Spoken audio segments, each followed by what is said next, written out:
Party की ticket की दूरी कहीं आपके सपनों को चकनाचूर तो नहीं कर रही? हो सकता है मेरी ताकत को नजरअंदाज किया। पायलट साहब चाहते थे मेरा टिकट मिलना, मेरे खिलाफ जाके हाईकमान को भड़काते हैं। आखिर क्या वजह है कि हरीश मीणा नहीं चाहते नरेश मीणा देवली उनियारा से ही नहीं कहीं से भी चुनाव लड़े? बिल्कुल सच है। हरीश मीणा, मुरारी लाल जी मीणा जो अपने परिवार के लिए, अपने बच्चों के लिए चिंतित रहते हैं राजनीति में लाने के लिए, उनको ऐसा लगता है। नरेश मीणा 2 बार निर्दलीय लड़ने की ताकत कहाँ से लाते हैं? एमएलए एमपी बनने वाले जो लोग हैं वो पार्टियों की राजनीति करते हैं, टिकट लेके आ जाते हैं। निर्दलीय के तौर पे तब भी कह रहे हैं कि पायलट साहब मेरे नेता हैं, तो वो आखिर टिकट क्यों नहीं दिलवा पाए? माने सर जब घटनाक्रम हुआ तो हरीश जी और मुरारी जी उनके साथ थे। मेरे खिलाफ पायलट साहब नहीं, मेरे पायलट साहब मेरे को बहुत चाहते हैं। केवल हरीश मीणा ने वीटो करके उसको टिकट दिया है, उसमें ना डोटासरा जी का हाथ है, ना पायलट साहब का हाथ है, ना गहलोत साहब का हाथ है। अगर कांग्रेस का पार्टी अपनी इज्जत बचाना चाहती है, अपनी जमान जब्त होने से बचाना चाहती है, तो नरेश मीणा को अभी समय है समर्थन देना चाहिए। डोटासरा साहब ने कहा कि मिलके गए और फिर भवानी जाग गई। ये भवानी के जागने का क्या? प्रमोद जैन भाया से दुश्मनी ले ली, अपन ने कोटा में गुंजल साहब की मदद करके शांति धारीवाल की दुश्मनी ले ली, और अपन ने ओम बिरला से दुश्मनी ले ली, जो आधी कांग्रेस ओम बिरला की गोद में बैठी रहती है। हरीश मीणा दुश्मन बन गया, मुरारी लाल मीणा दुश्मन बन गया, तो इससे तय है कि 2028 के चुनाव में भी ये किसी भी सूरत में अपन को टिकट नहीं मिलने देंगे। जो राहुल गांधी जाति जनगणना की बात करते हैं, वो जाति जनगणना जब टिकट बांटने का मामला आता है, जब संगठन में पद देने का मामला आता है, तब वो कहाँ कौन हो जाता है। लेकिन नरेश मीणा चाहता है किरोड़ी लाल मीणा बनना, नरेश मीणा चाहता है हनुमान बेनीवाल बनना, नरेश मीणा चाहता है कर्नल भैंसला बनना। ऑफिसों में लूटा जाता है, नेता बंदियां लेते हैं, बजरी का यहाँ करोड़ों का कारोबार है, यहाँ ओम बिरला का भी बड़ा रैकेट है यहाँ चल रहा है, उसको विधानसभा में पहुंच के तो उसको उठाएंगे, जहाँ लाखों करोड़ का घोटाला है।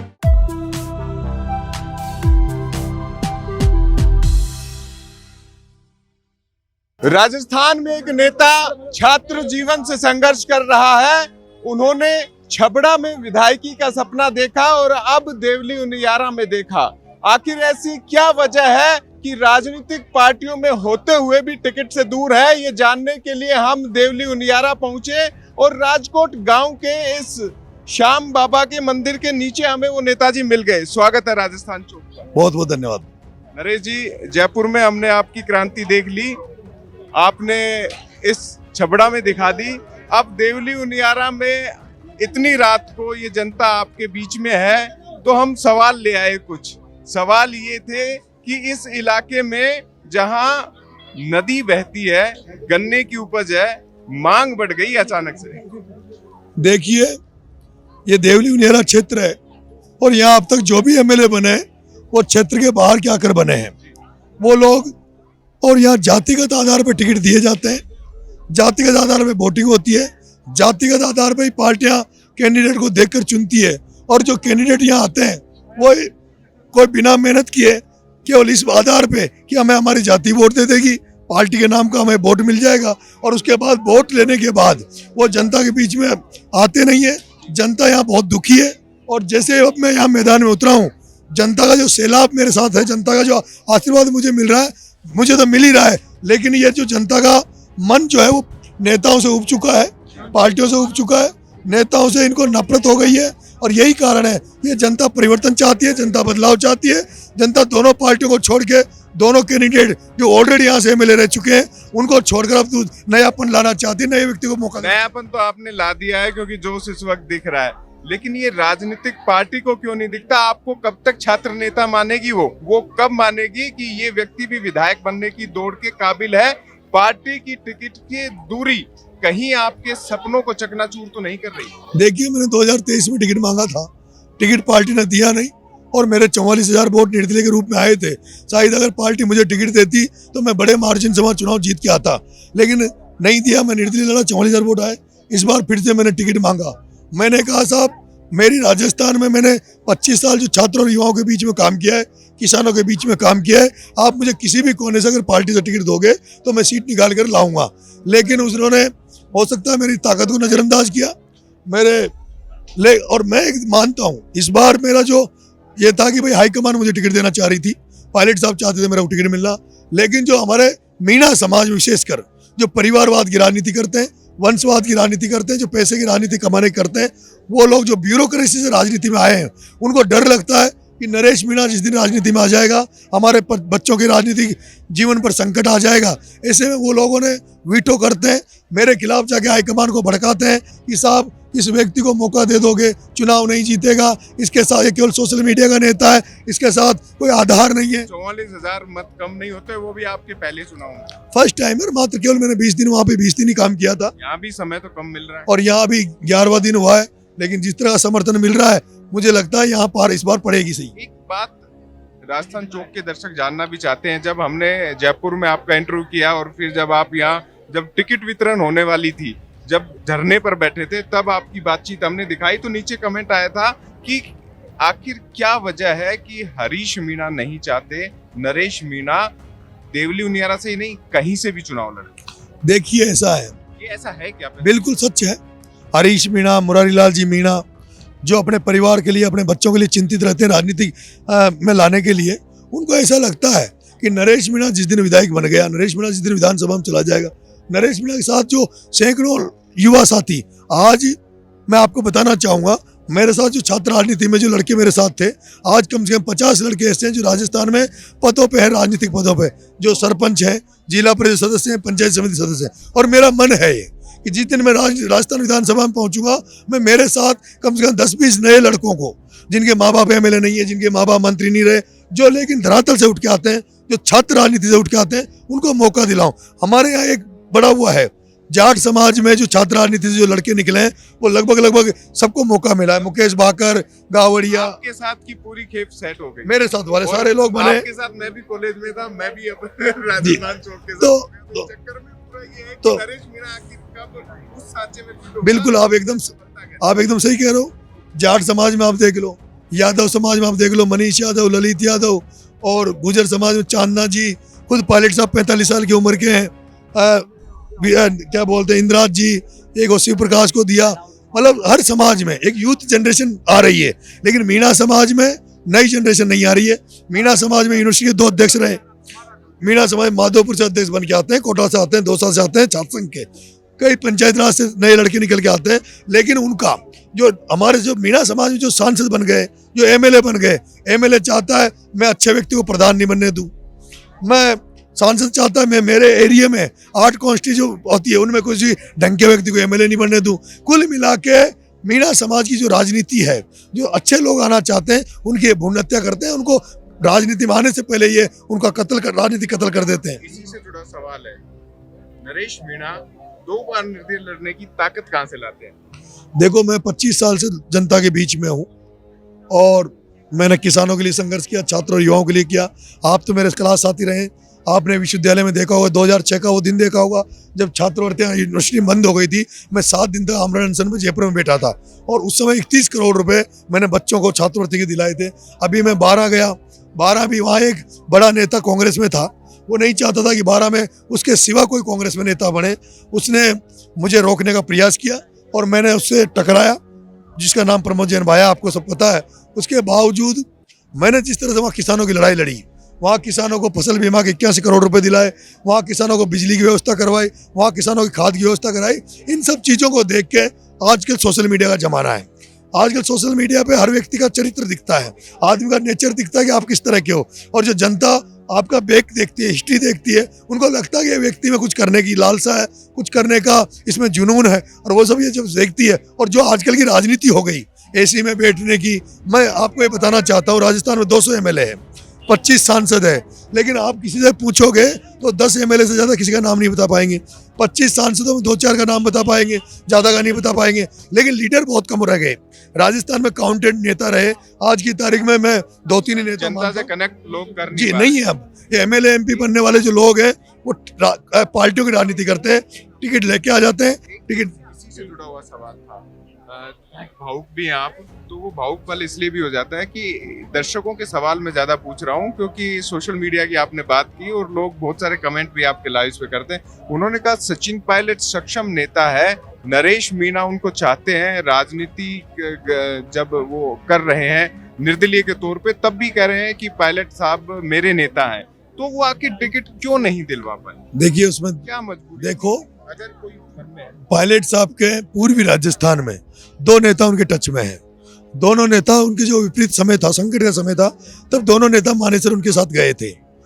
पायलट साहब को मैं मेरी तरह ही मानता हूँ, वो दिखाते नहीं है, होते नहीं, लेकिन मैं मानता हूँ कि पायलट साहब खुद भी भावुक है, खुद भी बहुत गुस्सेल है वो, लेकिन शो नहीं करते। वो अपना, उनका अनुभव ऐसा है, ऐसे पॉलिटिकल परिवार में पैदा हुए जिससे उनको जो अनुभव मिला उससे वो अपने आप में कंट्रोल करते। लेकिन मानेसर जब घटनाक्रम हुआ, कांग्रेस ने जो टिकट दी उनकी सहमति से नहीं। मानेसर जब घटनाक्रम हुआ तो हरीश जी और मुरारी जी उनके साथ थे, और उनको ऐसा लगता कि मेरे पे इन्होंने उस समय मेरी मदद करी है, उनको वो क्रॉस नहीं करना चाहते। और ये जो लोग जो मेरी जो इन्होंने उनके सामने एक छवि बना रखी थी कि साहब देवली में उसका कुछ नहीं है, छबड़ा तो उसका ठीक था, एरिया था, लेकिन देवली में कोई लेन देना नहीं, कुछ नहीं होगा साहब, आप जमान जब्त हो जाएगी, चुनाव टिकट दे दोगे तो हरीश जी उसको हरा देंगे। हरीश जी मेरे खिलाफ पायलट साहब नहीं है, मेरे पायलट साहब मेरे को बहुत चाहते हैं, मुझे पता है। अब आपका इंटरव्यू ले रहा हूँ, तब तक पायलट साहब यहाँ आए भी नहीं है। मुझे तो उम्मीद है, इसको क्या समझे? मुझे उम्मीद है वो मेरे छबड़ा भी नहीं गए थे, मुझे उम्मीद है शायद यहाँ भी नहीं आएंगे, क्योंकि अच्छा इसलिए भी नहीं आएंगे क्योंकि यहाँ जो कैंडिडेट जो उतारा है वो हाईकमान की इच्छा का कैंडिडेट नहीं था।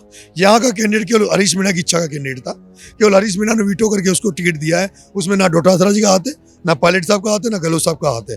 और अब आज की स्थिति जो बनी हुई है, आज की स्थिति में यहाँ का जो कैंडिडेट वो डमी घोषित हो चुका है। आज कांग्रेस जमान जब्त की तरफ जा रही है। मैं तो ये कह रहा हूँ कांग्रेस पार्टी के लीडर्स से कि अभी भी मौका है, दोस्त तो आप पे आएगा, ये अभी भी मौका है कि आप मुझे समर्थन दे कांग्रेस पार्टी। और मुझे जैसे रौत को दिया था, वहां भी कांग्रेस ने कैंडिडेट घोषित कर दिया था, उसके बावजूद कांग्रेस पार्टी ने राजकुमार रौत को समर्थन दिया। अगर कांग्रेस का पार्टी अपनी इज्जत बचाना चाहती है, अपनी जमान जब्त होने से बचाना चाहती है, तो नरेश मीणा को अभी समय है समर्थन देना चाहिए। डोटासरा जी राजस्थान चौक देखते हैं, संभवतः सुने आपकी बात। बिल्कुल सुनना चाहिए। एक बात मेरी उनसे बातचीत हुई तो उन्होंने कहा कि वो निर्णय कर चुके थे कि चुनाव नहीं लड़ेंगे। आपने खुद नहीं किया था और हमने इसे दिखाया भी था, लेकिन खुल के बात कर। हाँ लेकिन सबसे महत्वपूर्ण है, मुझे भी जगह दे दीजिए सरपंच साहब, अच्छा रहेगा। तो हाँ भाई साहब रुकिए एक बार, रुकिए क्योंकि सवाल बहुत सारे हैं। तो सबसे महत्वपूर्ण विषय ये हो जाता है, डोटासरा साहब ने कहा कि मिलके गए और फिर भवानी जाग गई। ये भवानी के जागने का क्या सिलसिला है? भवानी नहीं जागी, रात को 12 बजे तक उम्मीद के साथ बैठा रहा कि मुझे टिकट मिलेगा। और जब 12 बजे टिकट कटा, मेरे साथ कुछ युवा साथी थे, सब लोग भावुक हो गए, मैं खुद भावुक हो गया था। और लोगों ने कहा भाई साहब अपने पास साधन संसाधन नहीं है, चुनाव नहीं लड़ पाएंगे। तो उसी समय मैंने अनाउंस कर दिया भाई मैं चुनाव नहीं लड़ूंगा। उसके बाद मैं सुबह जयपुर गया, जयपुर जाते मैं डोटासरा जी के पास सबसे पहले वहीं गया, उनसे मैंने कहा साहब मैं चुनाव नहीं लड़ूंगा और मैं पार्टी की मदद करूंगा। लेकिन उसके बाद जो मेरे पर दबाव बना, जो यूथ ने, साथ छात्रों ने मेरे पे दबाव बनाया, लड़कों का सबका कहना था, मेरे जो मार्गदर्शक हैं या मेरे जो नज़दीक जो लोग हैं, उन्होंने कहा अपन ने प्रमोद जैन भाया से दुश्मनी ले ली, अपन ने कोटा में गुंजल साहब की मदद करके शांति धारीवाल की दुश्मनी ले ली, और अपन ने ओम बिरला से दुश्मनी ले ली, जो आधी कांग्रेस ओम बिरला की गोद में बैठी रहती है। अपन ने हरीश मीणा, आधी कोटा की कांग्रेस बोलो या राजस्थान की, अच्छा, राजस्थान की आधी कांग्रेस बिरला से मिलकर रहती है। फिर हरीश मीणा दुश्मन बन गया, मुरारी लाल मीणा दुश्मन बन गया। तो इससे तय है कि 2028 के चुनाव में भी ये किसी भी सूरत में अपन को टिकट नहीं मिलने देंगे। इसलिए भाग्य आजमाते हैं, जनता के बीच में जाते हैं, जनता जो भी फैसला देगी वो सर्वमान्य होगा। एक दूसरी चीज, मैंने छात्र राजनीति से मैं निकला हूँ। 12 में मुझे कोई नहीं जानता था साल भर पहले कि मैं 12 का रहने वाला हूँ। लोग जानते थे मैं दौसा में मेरा जन्म हुआ है, दौसा का मैं रहने वाला हूँ। लेकिन एक चीज मैं करेक्ट कर दूं, जनता के बीच में गया, उन्होंने कहा कि कम से कम मीणा समाज में किरोड़ी जी के बाद आप ही का नाम आता है। आप अपनी बात देखो, मैं जिस जनता की बात बता रहा हूँ, ऐसा नहीं, मेरे दर्शकों को भी कह दूं कि ये बाइस्ड बात नहीं है। ये अभी मैं पूरे सुबह से इलाके में घूम रहा हूँ, तो कई लोगों ने कहा, बोले यही वजह है कि छबड़ा में भी प्यार मिला और देवली उनियारा में भी, बाकी तो 13 तारीख को तय होना है। देखो, मैंने 25 साल जो छात्र राजनीति में रहा हूँ, मैंने पूरा टाइम पूर्वी राजस्थान को दिया है। मैंने हर जन्म मरण में मेरे जो भी छात्र साथी हैं, युवा साथी हैं, ऐसा कोई गांव नहीं है जिसमें नरेश मीणा गया नहीं है। और मैंने रिश्ते जोड़े हैं, दिल के रिश्ते में जोड़ता हूँ, जिससे जुड़ता हूँ उससे इमोशनली जुड़ता हूँ। आज आप मेरे साथियों को अगर देखोगे तो मेरे 50% टीम गुर्जर समाज की है, जो 99 से मेरे साथ है। लेकिन मैं राजनीतिक तौर पर मैं आपको एक बात बताना चाहता हूँ, कांग्रेस को लेकर, कांग्रेस को मीणा समाज बड़ी संख्या में वोट देता है। पूर्वी राजस्थान से लेकर हाड़ौती तक 90% कांग्रेस को वोट देता है। लेकिन कांग्रेस ने मीणा समाज को क्या दिया? जो जो राहुल गांधी जातीय जनगणना की बात करते हैं, वो जातीय जनगणना जब टिकट बांटने का मामला आता है, जब संगठन में पद देने का मामला आ जाता है, तब वो कहाँ कौन हो जाता है। पूर्वी यार मीणा समाज की राजनीति की मैं बात करूं, मुरारी लाल मीणा बसपा से बन के आया, रमेश मीणा बीएसपी से बन के आया, लाखन मीणा बीएसपी से बन के आया, रामकेश मीणा बीएसपी से बन के आया, उर्ला निर्दलीय बन के आया। कांग्रेस पार्टी ने केवल इंदिरा मीणा के अलावा सिंगल किसी मीणा लीडरशिप को मौका नहीं दिया। मैंने 44,000 वोट लेके ये साबित किया कि मेरे साथ ताकत है, मेरे साथ जनता का आशीर्वाद है। उसके बावजूद भी मुझे टिकट नहीं दिया। और फिर मैंने जब इस बार टिकट मांगा तो कुछ नेताओं को ऐसा लगा कि इसको 12 ही रहने दो। मैं जब भी टिकट मांगने जाता था, नेता कहते थे यार तेरा छबड़ा में वोट आ गए, तू वहीं मेहनत कर, वहीं लड़। लेकिन मेरा शुरू से मन रहा है कि मैं राजनीति में नेता बनना चाहता हूँ, लीडर बनना चाहता हूँ।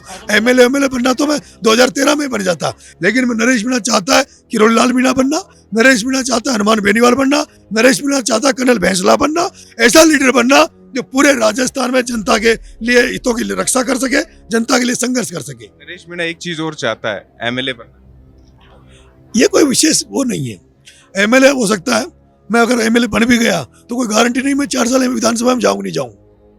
मैंने आज वादा किया है, प्रॉमिस किया है, बिल्कुल मैंने प्रॉमिस किया आज कि जो माताएं बहने, आज माताएं बहने एक गांव में मैं गया, वो कह रही थी कि साहब हम पैसों में पीने का पानी लेते हैं, पैसे देते हैं जब टैंकर आता है और फिर हमें पीने का पानी मिलता है। एक चीज और अच्छी गई थी, वो हमने भी देखी है, रास्ते बड़े खराब है, कीचड़ भी है। और आप आज घूमे होंगे। मैंने उन नेताओं से भी पूछा है कि भाई यहाँ पहले जो नेता रहे हैं उन्होंने किया क्या है, और असल में भी है कि बड़ी परेशानी में ग्रामीण थे। तो ये तमाम चीजें, यहाँ एक तो संस्थागत ऑफिशियल भ्रष्टाचार भयंकर फैला हुआ है, ऑफिसों में लूटा जाता है, नेता बंदियां लेते हैं, बजरी का यहाँ करोड़ों का कारोबार है। यहाँ ओम बिरला का भी बड़ा रैकेट है, यहाँ चल रहा है, उसको विधानसभा में पहुंच के तो उसको उठाएंगे, जहाँ लाखों करोड़ का घोटाला है। यहाँ इस बिशलपुर में गाद निकालने के नाम पर, मिट्टी निकालने के नाम पर बजरी निकाली जाती है। उस गाद निकालने के नाम पर सरकार से पैसा लिया जा रहा है, और उस पैसा लेने के बाद में उस गाद को निकाल कर उसको बजरी के रूप में बेचा जा रहा है।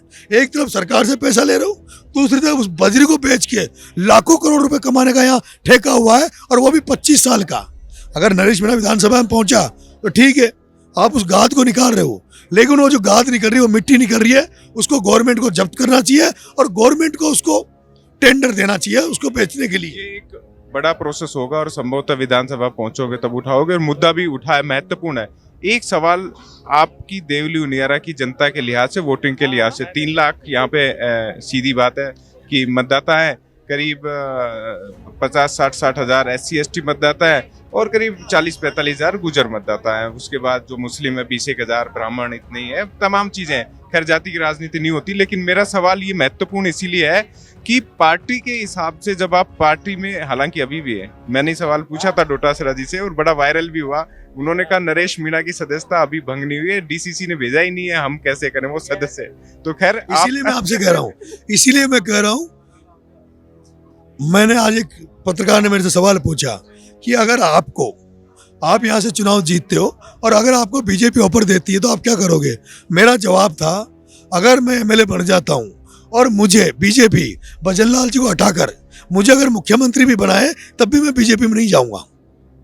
मैं बीजेपी के खिलाफ हूँ। मैं कांग्रेस की विचारधारा मुझे पसंद है, वो विचारधारा पसंद है जो गरीबों की, पिछड़ों की, दलितों को, शोषितों को साथ लेकर चले, वो विचार। मैं राहुल गांधी का इसलिए फैन था, राहुल गांधी को इसलिए पसंद करता था, जिस तरह राहुल गांधी ने जातीय जनगणना की बात उठाई थी।